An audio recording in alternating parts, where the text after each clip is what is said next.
Welcome back to Fundamentals of Philosophy. This is part one of lecture 6 on ethics. So, the history of philosophy, read through one lens at least, is the history of the search for a view from nowhere. In modules 4 and 5, we talked about Thomas Nagel and his distinction between the first-person subjective inside view and the third-person objective outside view. The inside view is the what it's likeness of being a bat or being a human or whatever, the felt sense of having an experience. The outside view is what can be measured, what can be quantified, what can be turned into language and communicated. And Nagel believes that the human condition, and to an extent, reality itself, exists in this tension between the inside view and the outside view. Nagel's term for the outside view is the view from nowhere. He thinks that's something special about humans, that we can occupy that. We can assume this position outside of positionality, what Richard Rorty calls a permanent neutral matrix. And this is a view that is objective, disembodied, dispassionate, and value neutral. Like Laplace's demon, it solves the equation of the world, right? An objective stance outside of the thick of things, to sort of stand back and view the universe. When Russell describes the philosophical mind way back in Module 1 as taking on this universal perspective, he's assuming that there is this sort of view from nowhere, some sort of realm of logic beyond all tyrannies of custom, right? Descartes makes this more literal by literally severing the mental and the physical as categories of being, with the mental alone having access to certainty. With regard to ethics, it certainly seems as though there is something that it's like to live in a moral universe, right? That there is something like rightness in the world. In the author Terry Pratchett's book Hogfather, which is part of the Discworld series, which if you haven't read it, you should, the personification of death, the concept of death, is a literal skeleton in a robe with glowing eyes and a scythe. Puts the situation like this.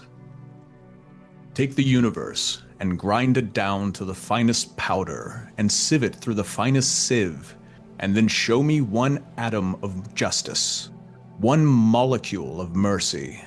And yet you act as if there is some ideal order in the world, as if there is some rightness in the universe by which it may be judged.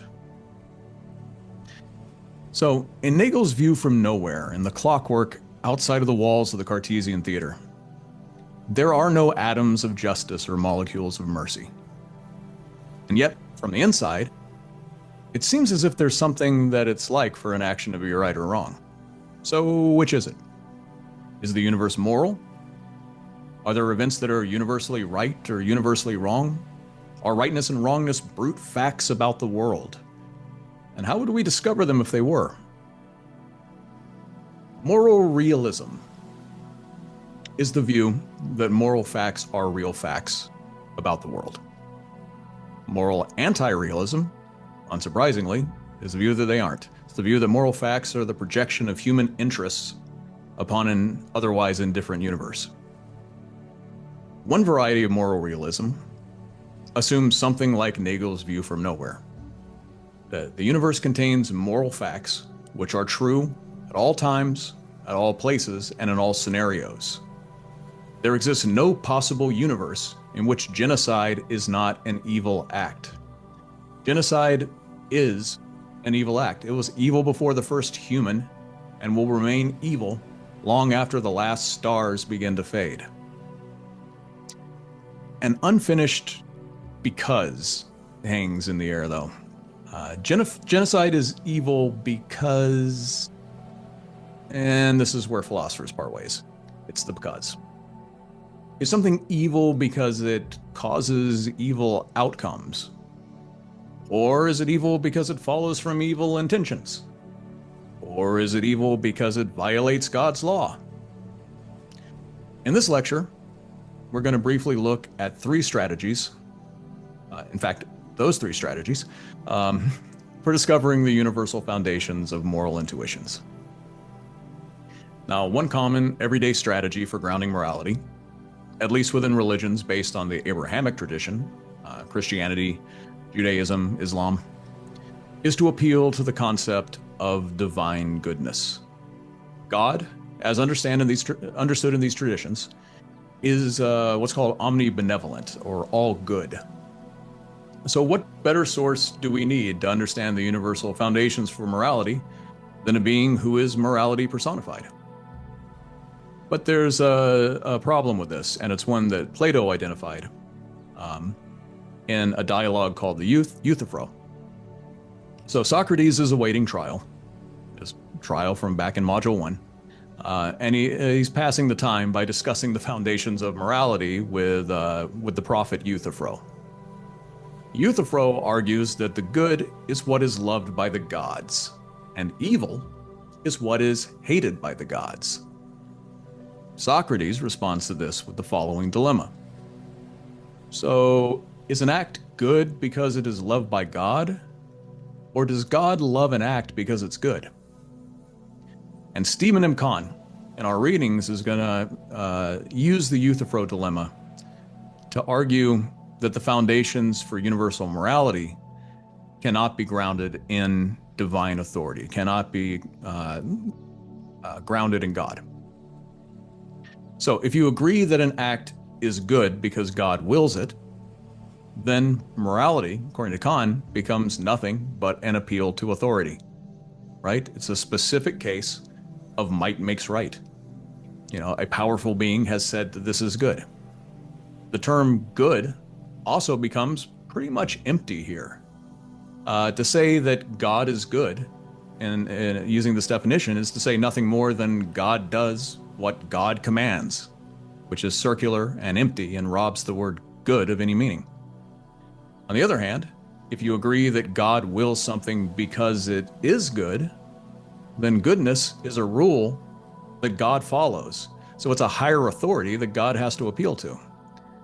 So moral standards in that case exist independently of God's will. So you can't ground it in God, it's actually somewhere else. Genocide would still be wrong even in a godless universe. And ultimately, this gets us no closer to understanding the source of the good. We've just pushed the definition back a step. So among both philosophers and theologians, there seems to be a sort of broad consensus that appealing to divine authority doesn't get us where we need to be to solve the problem of universal morality. So if that's not going to do the work, then what can? So let's look at it this way. You have a choice between two actions, right? The first action will cause someone pain. The second action will cause someone joy. Intuitively, it seems like we have something like a moral obligation to choose the second action, right? The one that causes joy.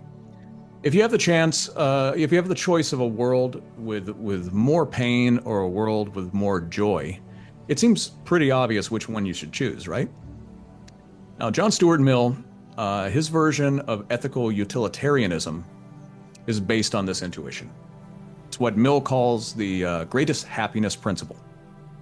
If by performing some action, you increase the total quantity of pleasure in the universe, or decrease the total quantity of pain, then you have acted morally. That's the test. And there's something that seems intuitively right about this, right? This seems to capture something. But there's also some problems with it. For example, temporary pleasure seems to be available from things like gambling or impulse buying and various other inadvisable strategies for morality. There seems to be a significant difference between the happiness of a marriage and the happiness that you get at the open bar at the wedding. So for this, Mill has an answer, which is that there are higher and lower pleasures. There's a hierarchy of pleasures. The lower pleasures are pleasures that are more animal in nature, pleasures of the body alone. The higher pleasures, on the other hand, are the uniquely human pleasures of the mind. Who would imagine that a philosopher would think that?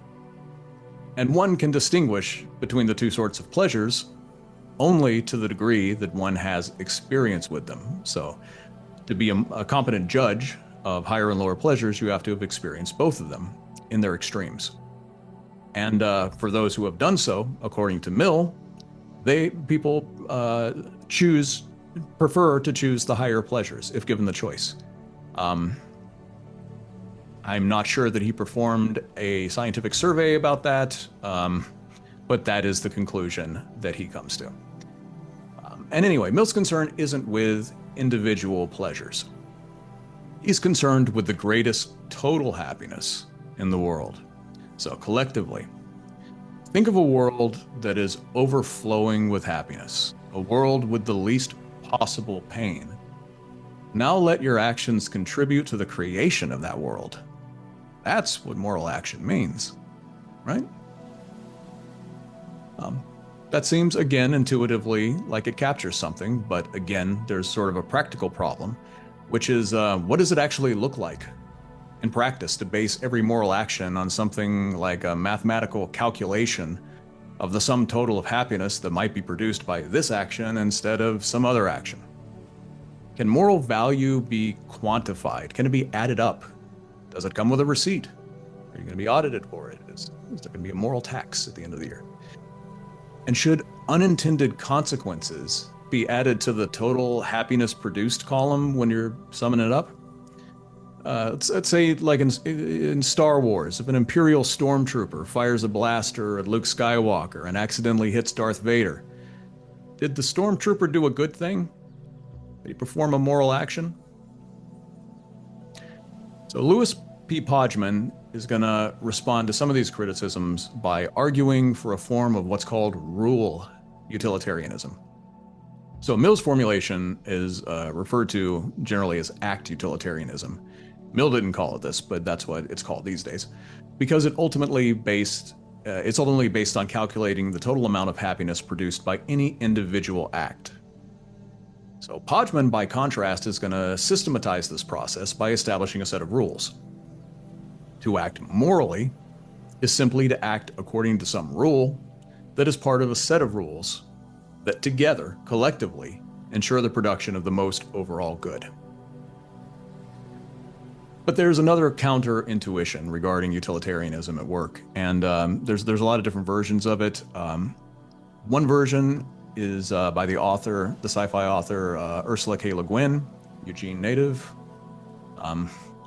In her story, The Ones Who Walk Away from Omelas, Le Guin imagines a society that's filled with happiness, joy, and all the pleasures of the mind that Mill writes about, a complete utopia, except for one twist, because there's always a twist. The happiness of the whole society depends upon the torture of one innocent child. So, by the utilitarian calculus, it's clear that the overall happiness of the society outweighs the pain of a single child when you add up the total quantity of pleasure versus the total quantity of pain. So Omelas, by the utilitarian calculus, is a moral society. But most people are not gonna go there. Most people are gonna recoil at this conclusion. It feels viscerally wrong.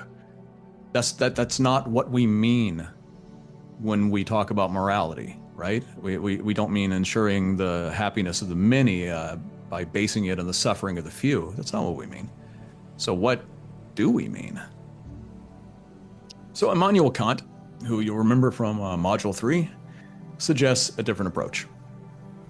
The utilitarians focus their moral evaluations on consequences, which is a form of ethics called consequentialism. So utilitarianism is a form of consequentialism. Kant instead is going to suggest that moral action follows from moral intention, not consequence, but intention. An accidental good outcome doesn't retroactively rehabilitate an evil intention. It matters whether we mean to act morally. So as we are beings capable of rational action, according to Kant, we have something like a moral duty to act rationally. And this form of ethics is what's known as deontology, which is a complicated word that just means ethics based in duty, rather than on something like outcomes. So Kant calls this moral duty an imperative. There are normal, everyday, what Kant calls hypothetical imperatives. If you want a good job, you should probably go to college. That's a good rule to follow under certain circumstances. But a hypothetical imperative is a means to an end. It's not the same thing as a universal moral law, right? It's specific, not universal. But there's another kind of imperative, a categorical imperative. And a categorical imperative, on the other hand, is a duty that applies universally at all times, in all circumstances, because it's implied by reason itself. So an imperative is categorical if it is not a means to an end, but is itself an end. It's a good in itself. It's not something you use to get to something else. It's the end goal itself. And there is, according to Kant, only one such categorical imperative, but it has three different formulations, which Kant says are equivalent. They're not really equivalent, but in any case, we're going to look at two of them in this lecture. The most famous version of the categorical imperative is what's called the formula of the universal law. And it goes like this: act only according to that maxim, which just means rule, act according to that rule, whereby you can, at the same time, will that it should become a universal law. What does that mean? Imagine yourself to be something like a universal moral lawgiver. So every action you take establishes a moral law that everybody else must follow too.